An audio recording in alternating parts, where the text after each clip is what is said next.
Hi guys, it's Mrs. Bartels. Welcome back, 2021. I hope you had a good winter break. Before winter break, we started talking about intake and outputs, and this week we are going to start on chapters 23 and 24. Um, if you look over into Schoology, which is what my screen's on, you could see if you're my students, I have the daily attendance posted for you. And if you scroll down, it will tell you each day's work that's due Monday, Tuesday, Wednesday, Thursday, and Friday. Friday is our quiz on 23 and 24. And there's also a homework packet at the beginning that's due on Friday. Okay.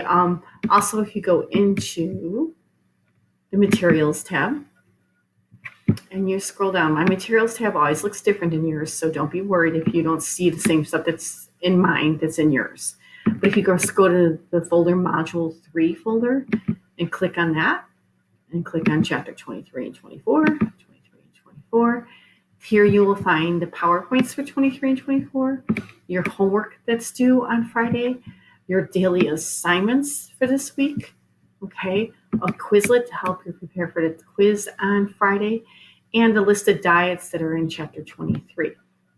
Okay. The tape lectures will also be listed under here as well, under each day. So like Monday we'll have a tape lecture, Tuesday, Wednesday. So I'm getting ready to do that right now. I'm going to do Monday's tape lecture with you. It starts on page 331 of your book, chapter 23, page 331. So I'm going to go over to PowerPoints. Okay, and we're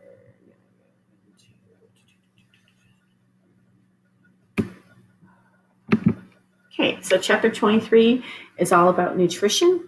It's going to talk to us about what is different diets that we give our patients and how we help our patients meet their nutritional needs. Okay. So here are your objectives. Oops, I went too fast. Sorry, guys. The basics of nutrition. So we just need to talk about nutrition in general. Nutrition has to do with the food and water that we take in our body. Food and water are basic physical needs. They are necessary for life. If you are not fed and you're not hydrated, your body will shut down and you can die. We hear it all the time. People have malnutrition issues. People die of dehydration. Okay, so our body has to have food and water. If we have a poor diet or poor eating habits, meaning we're not maintaining that nutrition in our body, we are increasing our risk for disease and infection. So people who do not eat healthy or who do not follow good diets are at higher risk for disease and infection. Okay. Think about heart disease. People that eat McDonald's and fast food all day, they're increasing their cholesterol levels to a very high level, and they're causing heart disease and heart problems, or obesity is another one.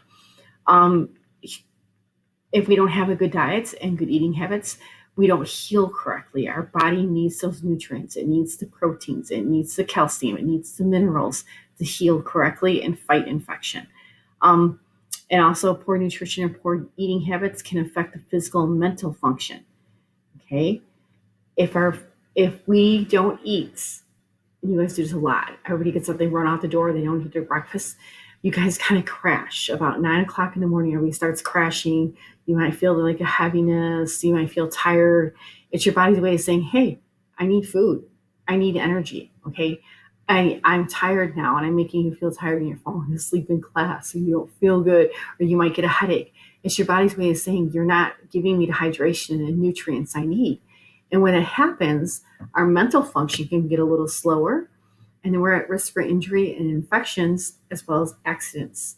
Okay, so it's really important, even if you just have a granola bar and a water out the door, something in your body needs that energy, it needs that nutrition just to get the day going. Okay, and we have to take care of that body.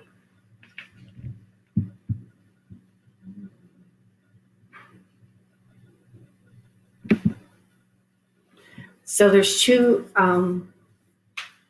definitions on this slide. They are very similar looking: nutrition and nutrients.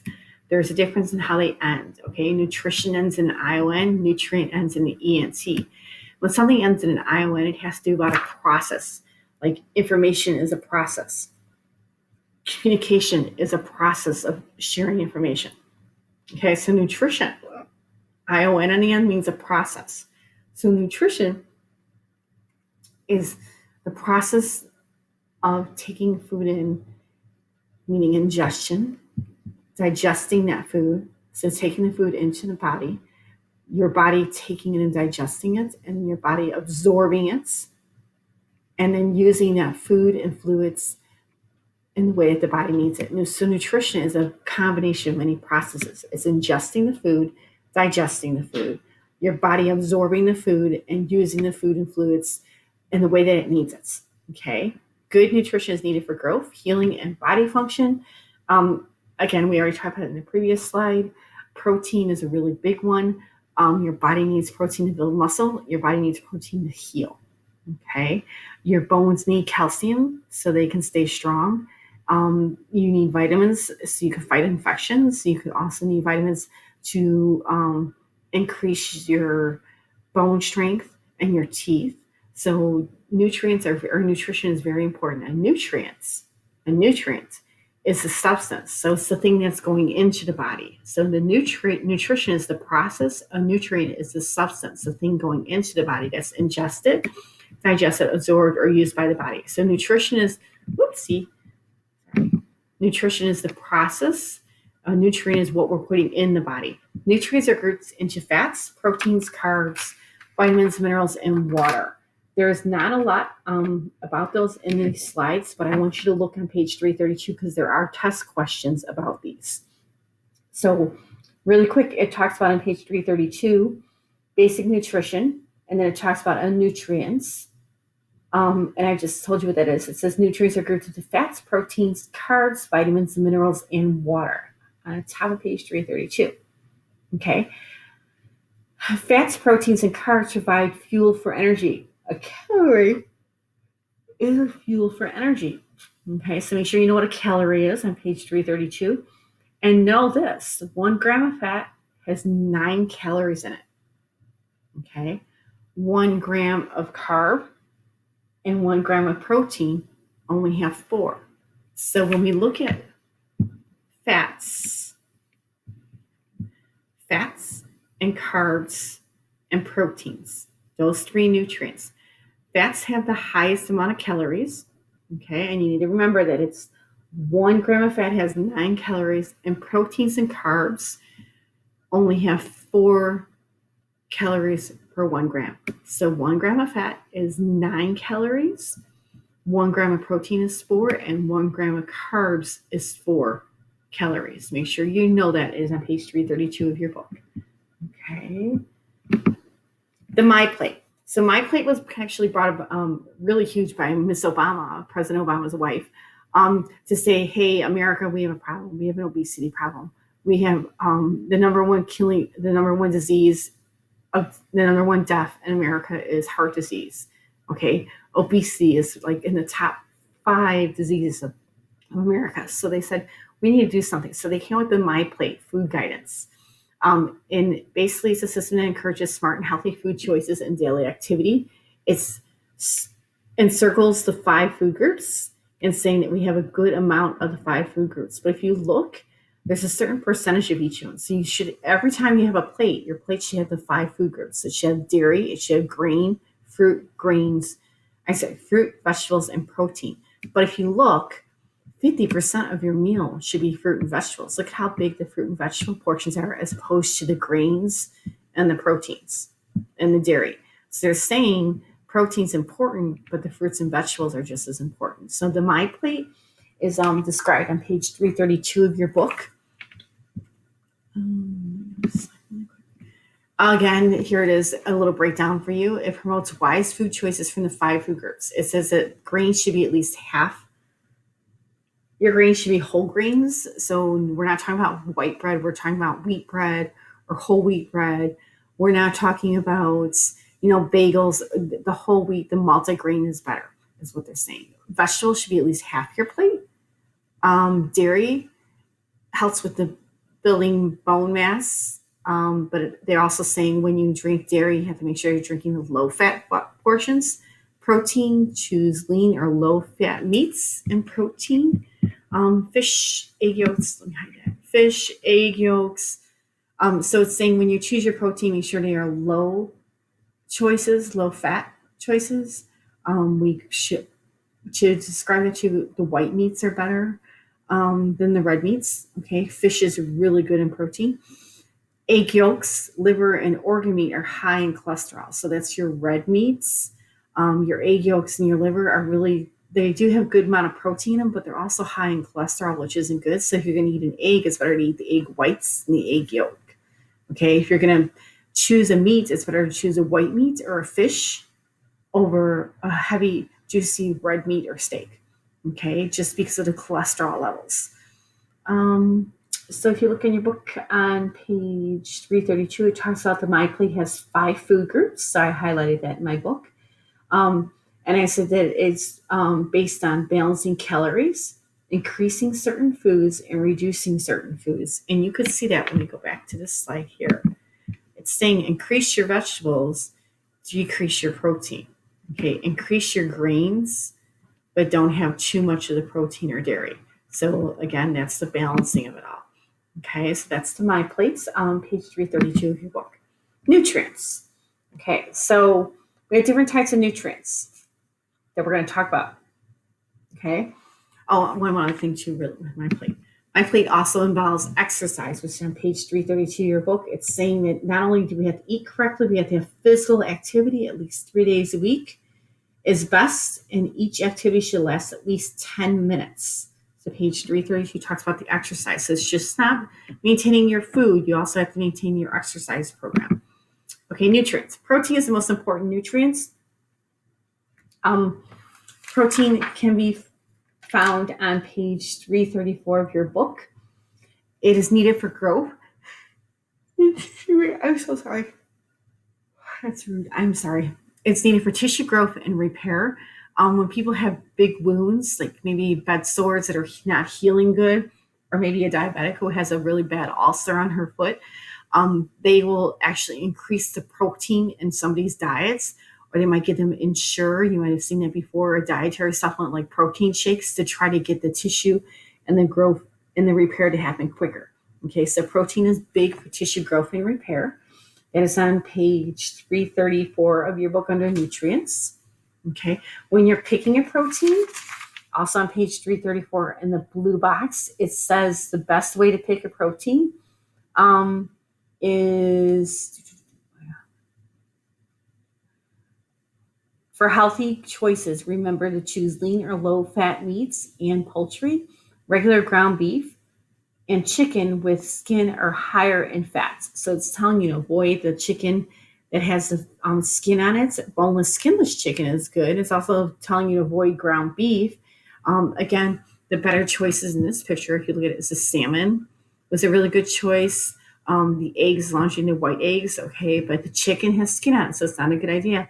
The steak has fat in it, so that's not a good idea either, okay? So boneless, skinless chicken. If you're going to do ground beef, make sure it's like 90% ground beef and 10% fats. The higher percentage of beef to fat is better. Okay, so nutrients. All right, we're moving on to, we did proteins. We're going to go into carbs next. So carbs give us energy, and fiber, they also help with bowel elimination. Okay, so carbs provide you the energy. So if you are an athlete, you probably know all about your carbs, especially runners. We carb up before big races. They tell you actually to eat. I used to run track and cross country in high school, and our coaches tell us all the time, go home and carb up. They want us to have big, big bowls of pasta, big amounts of carbs, because it gives you the energy to get for the meet or the cross country race or whatever you're going to be doing the next day. It also helps with fiber. So carbs give you fiber, which helps keep your bowels maintained and helps people have bowel movements and keep that bowel healthy. Okay, so carbs provide energy, and fiber, make sure you know that for your tests. So protein helps with healing, carbs is energy and fiber. Okay, fats. Fats are valence. They're fats because fats make our food taste better. They add flavor. They also help our body hold on to certain vitamins. Okay, so fats aren't always good for you, but there's good fats and bad fats. You know, an example would be an avocado. An avocado has fat in it, but it's actually a healthy fat. Olive oil versus vegetable oil is better for you. So there are good and bad fats, but again, we need fat because it adds flavor to our food, and it does help our body maintain some vitamins. When we talk about the vitamins, because they are nutrients, we have 6 listed on this slide. Okay. 2 of them, the first 2, B and C, cannot be stored in your body, meaning you have to take them in every day, or you have to take them in for your diets. It's, if not every day, at least every other day. They are ones that once you take them in, your body will use them and it will not store it. It will not keep it. So if it's, your body's going to get rid of it. So you got to replace it. The fat soluble ones, A, D, E, and K, which are the ones down here, are ones that your body can store. Okay. And I always remember these like this. If you look at the word A, or if you look at the letters A, D, E, K and try to say it as a word, it looks like attic, like add, ek. And then I think, okay, I store things in my attic of my house. And this kind of sounds like attic, ADEK. The attic is above my garage or above my house, and it's where I store my Christmas decorations, so where I put my Halloween decorations, where we put our extra stuff.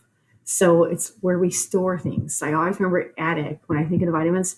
A, D, E, and K are the ones my body can store. Okay. B and C are the ones I have to replace. I can't, my body will not hold on to them. I have to take them in. Okay. So make sure you know which ones can be stored by the body and which ones have to be taken in.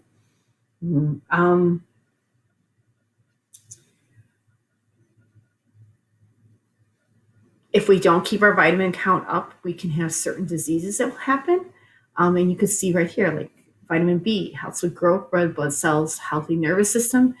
Vitamin C, wound and healing. Okay. Vitamin A, your eyesight. See the carrots? Yeah, I said the carrots are good for your eyes.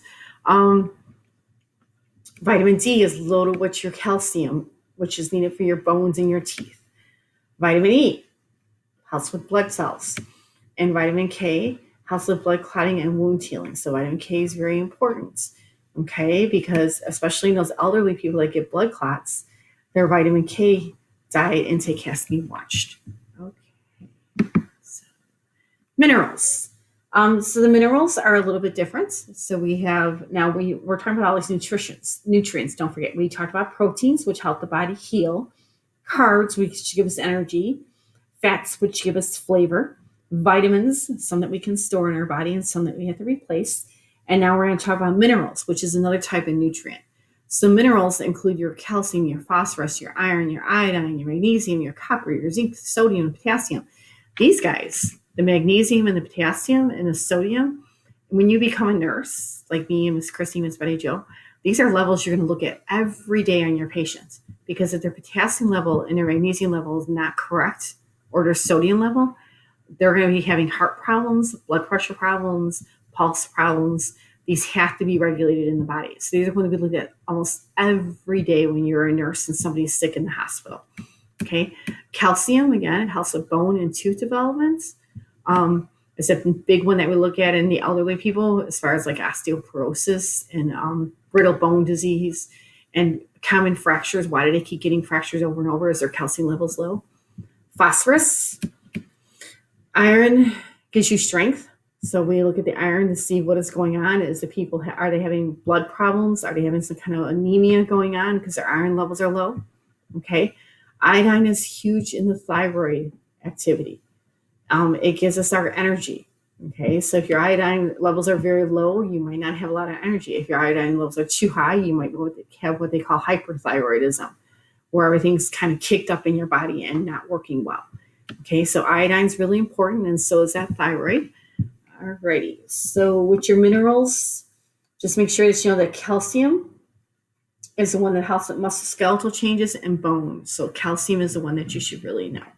Okay, and then the last one would be water, and it's not listed in here, but water is really covered more in chapter 24, so we'll get to that in the next couple of days. Okay.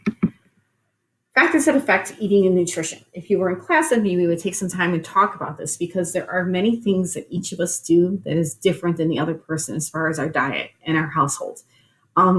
Age plays a part in it. The very young, little kids, they eat the same thing day in and day out. It's like, what do you want? They want chicken nuggets, they want french fries, they want applesauce, they want apples, they want grapes, they want macaroni and cheese. So little kids, like toddlers, eat the same thing almost every day. But as we age, our taste and our flavors change, and we get more exploratory, and we want to try new things. So as we age, our spectrum for food opens up. But then as we get even older, we might be having teeth problems. So we might be having gum disease. We might be having some kind of like, maybe we have heart disease, where now, because of our age or our illnesses, our diets change. Culture is a huge thing, depending on what you are. Are you Hispanic? Are you Italian? Every culture has certain beliefs and ways of cooking. Religion, there's certain religions where you can't eat, they fast. There are certain religions where on certain holidays you are expected to follow this diet. So religion and the way they has a huge effect on what people eat and how they prepare their food or when they eat. Appetites. Make sure you know that appetite can definitely affect somebody's eating and nutrition. They can have a large appetite where they overeat. Or they can have no appetite or a lost appetite, which is called anorexia. And I know you guys all think anorexia is the eating disorder. Anorexia nervosa is the eating disorder. Anorexia alone is just a loss of appetite. And people don't have the desire to eat. They just don't. And people who have chemo, who are cancer patients, people who are very, very ill have anorexia all the time. Okay. And it's not like they have an eating disorder.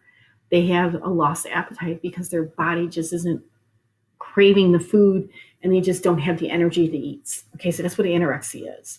Personal choice, body reactions. If you have allergies, you know what this means. You might have to be very selective of what you eat because of the way that your body reacts to food.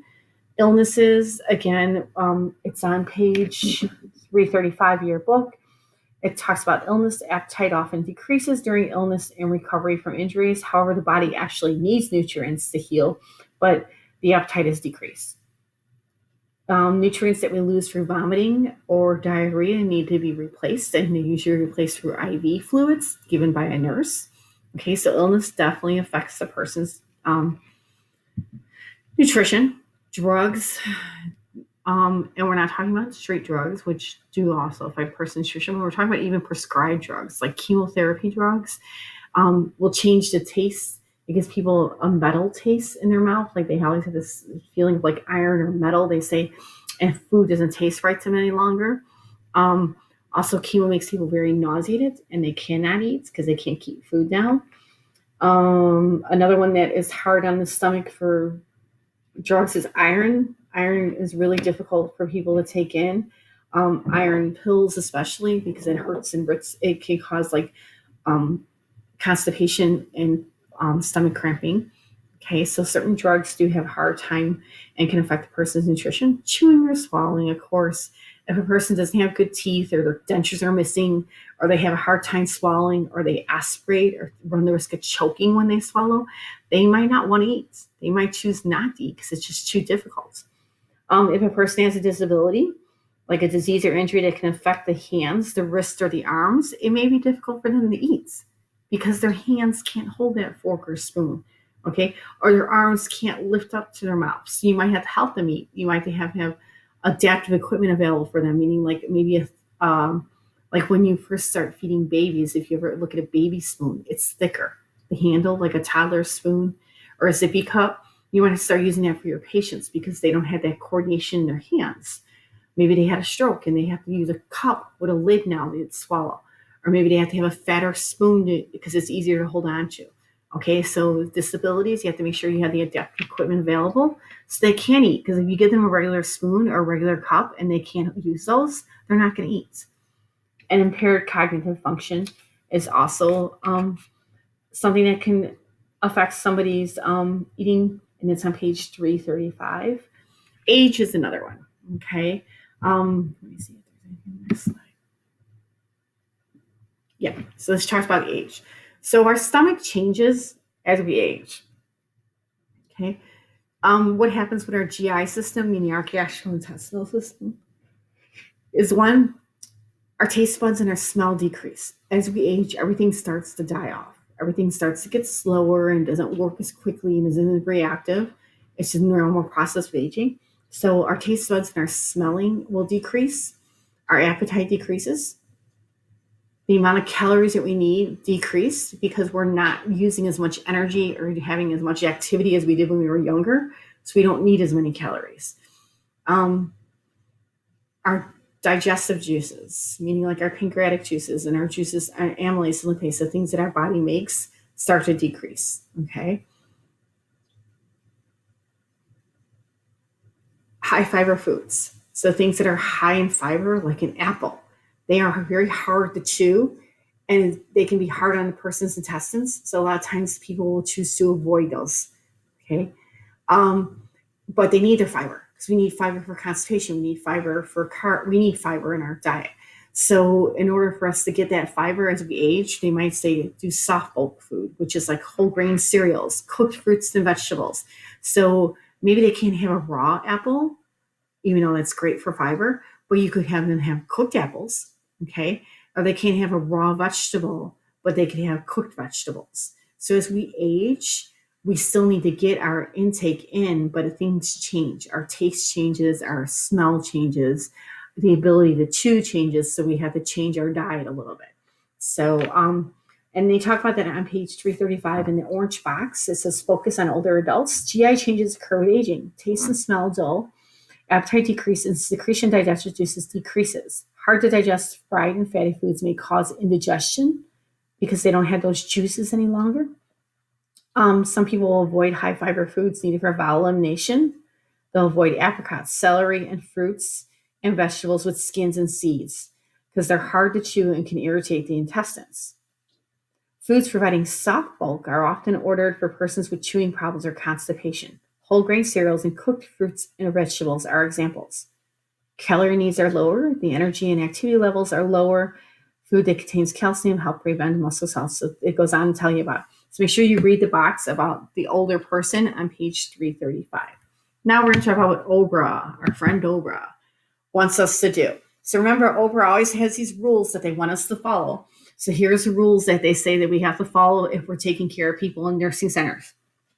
They're saying when we serve a tray, it has to have the nutritional and dietary needs that the patient has. Okay, so we have to make sure that we're giving them a balanced nutrition diet. It has to be well balanced. Meaning it's nourishing. Yes, it's nutritional, but it also tastes good. So you can't give them like all these healthy food that has no taste. So it has to be a balance of healthy as well as tasting good. It has to be appetizing so that people want to eat it. It has to be served hot if it's hot, cold if it's cold. It has to be served in a timely manner. And this is just, if you think about when you go to a restaurant and you order food, these are things that you expect. You want your food to look good. You want it to be appetizing. You want it to taste good. Okay. You want it to be hot if it's supposed to be hot. You want it to be cold if it's supposed to be cold. And you want it to be served in a prompt manner. You don't want to wait 2 hours for your food. So this is just, I know it's saying Oprah, but really it's what you expect when you're being served food as well. Each person receives at least 3 meals a day and a bedtime snack is offered. So that's Oprah saying, hey, if somebody's in a nursing home, this is what we expect of the nursing home or the hospital or whatever long-term setting they're in. We expect them to have nutritional and dietary needs that are met. It's well balanced. It tastes good. It's appetizing. It's served in a promptly and timely manner. It's hot if it's hot. If it's cold, it's cold. And they get 3 meals a day with a snack. So make sure you know the Oprah requirements. They are on page 335 of your book. Okay, we're going to stop there. I do want you guys to look in your book on page 336 when I was talking about disabilities and how people could have, they need adaptive equipment if they have a disability and they can't eat. So if they have a hard time holding a fork or a spoon, they might have a special fork or spoon. Or a special cup that they need to use or a type of plates that they need to use. That would be found on their care plan, and it is your responsibility as their caregiver to make sure that is available each time they eat. So examples of that is on page 336, adaptive equipment. There's pictures. You'll see how there's spoons and forks that are curved a little bit different or have thicker handles than picture A. And 336, picture B is a plate guard. So basically what it is it's like a guardrail or a piece of plastic goes around the side of the plate so the patient could scoop their food up against that plastic and then get it onto their spoon and put it to their mouth. And then cup C is a special cup that they use. Okay, and we use sippy cups as well for our patients. You'll see them when you go out to the nursing homes. That's it.